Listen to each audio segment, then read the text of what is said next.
Hello, everybody. You probably know me from my other channel, and since I'm taking a small break from posting there, I decided to post here for once. So today, I'm going to make a re-edit story about my awful school life. I hope you will enjoy it. But before we start, I want to tell you that there is more of a happy ending in the full version. So definitely check out the link in the description if you want to hear the full version. Now let's get started with the story. It all started when I was in 8th grade. Our class was pretty big, almost 30 students, so it wasn't easy for our teacher to keep track of all of us. Her name was Mrs. A, and she was really nice and sweet, but also quite old. She was constantly losing her glasses and sometimes forgot what she was supposed to be teaching. Sometimes she would just stare at us for like a minute or two and then say, "Oh, I completely forgot. We were talking about this topic, right?" And then she would start writing something on the board. One day, Mrs. A told us that we had to write an essay about our summer vacation. Pretty standard stuff. So, most of us got to work writing about our fun summer adventures. Well, except for me. You see, I didn't do anything during my summer. I spent the whole time at home playing video games and watching anime, and I was too embarrassed to tell anyone that I wasn't doing anything. So I just lied and wrote about a made up adventure where I went on a cruise with my family and saw amazing places and whatnot. I finished my essay, which was around 2 pages long, and handed it in to Mrs. A. A few days later, we got our essays back with grades and comments written in red ink. Mrs. A's comments were very harsh. For example, she wrote, "This sounds more like a diary entry than an essay." Or, "Who do you think you are trying to impress with these fancy words?"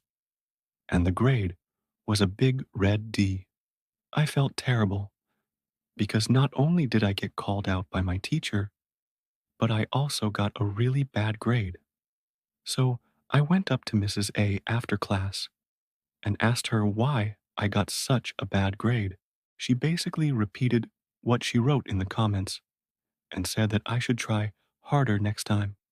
So I thanked her and went back to my seat. You know, I actually did try harder next time, and when I handed in my essay, Mrs. A praised me for the improvement and gave me an A. But, anyways, moving on from that, one day I came late to school because I woke up late. I don't remember why I woke up late, but I do remember being very sleepy. So, when I arrived at school, I quickly went to my homeroom and then to my first period class, which was math. The thing is, when I was walking down the hallway, I accidentally bumped into a girl. The girl was carrying a stack of papers, and they all went flying when I bumped into her. Of course, I helped her pick up all the papers, but then she got pissed off and started yelling at me. "Watch where you're going, you stupid klutz. Can't you see where you're walking? What? Are you trying to make me look stupid in front of everyone? Oh, I'm so pissed. I'm gonna tell Mr. Williams." And I was just standing there awkwardly while she walked away, muttering under her breath. So I thought nothing of it and went to class. But a few minutes later, Mr. Williams, who was our math teacher, came to my desk and asked me if I had bumped into someone in the hallway. I was very confused because he asked me in private. So why would he ask me in private if it wasn't a big deal? Anyways, I explained to him what happened, and he told me that the girl I bumped into was his daughter, Lisa. He also told me that Lisa was known for being a troublemaker and that she always tried to cause problems for the teacher and her classmates. At the end of the day, it was my fault I bumped into her. But still, I felt like Mr. Williams was being a little unfair by believing his daughter over me. And to be honest, I kind of felt bad for myself because I didn't bump into her on purpose. I ended up getting detention for it, even though it wasn't my fault.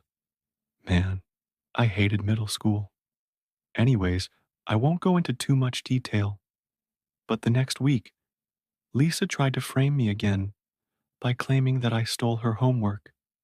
This time, Mr. Williams believed me over his daughter, but that only made Lisa even angrier, and she started spreading rumors about me saying that I was a snitch and that I had something going on with Mr. Williams because that's why he believed me over her.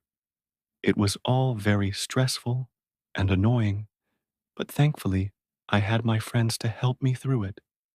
By the way, I didn't have anything going on with Mr. Williams. I mean, come on. He was like 50 and I was 13. Even if I wanted to, which I don't, it still wouldn't make sense. But, anyways, one day, Lisa took things too far. She wrote some really nasty things about me in the bathroom and then showed them to Mr. Williams. Apparently, she wrote that I was calling Mr. Williams a pervert behind his back and that I was trying to seduce him.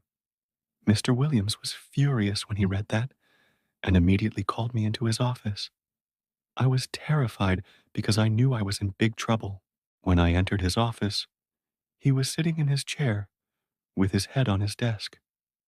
Tell me, is any of this true? Did you write these things about me? I was very confused. What are you talking about? I didn't write anything. Then why did Lisa say that you did? I don't know. Maybe she was trying to make me look bad again. Did you call me a pervert? No, I would never call you a pervert. Good. Then did you try to touch me inappropriately? What? No. Why would I do that? At that point, Mr. Williams stood up, threw his papers on his desk, and started yelling at me. Why are you lying? Lisa says that you did these things, so I believe her. Leave my office and go to the principal's office. You're suspended. That's when I snapped. I was only 13, and I couldn't believe that Mr. Williams was willing to believe the most notorious liar in our grade over me. Fine. If you want to believe her, then I guess I'll just go to the principal. As I was walking away, I heard Mr. Williams shout, "Don't you dare set foot in my classroom again until you apologize." Now, the principal was a very fair man, so he listened to both sides of the story, and when he heard everything, he immediately called Mr. Williams into his office. Apparently, the principal talked to Mr. Williams for over an hour because after that, Mr. Williams came back to school looking very ashamed. He apologized to me in front of the whole class and told us that we shouldn't believe everything we hear.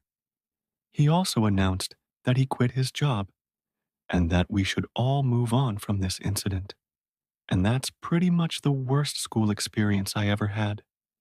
There was more to the story, but I don't want to spoil it. So, again, if you want to hear the full version, then go check out the link in the description. Anyways, I hope you enjoyed the short version, and I will see you in the next video. Bye bye.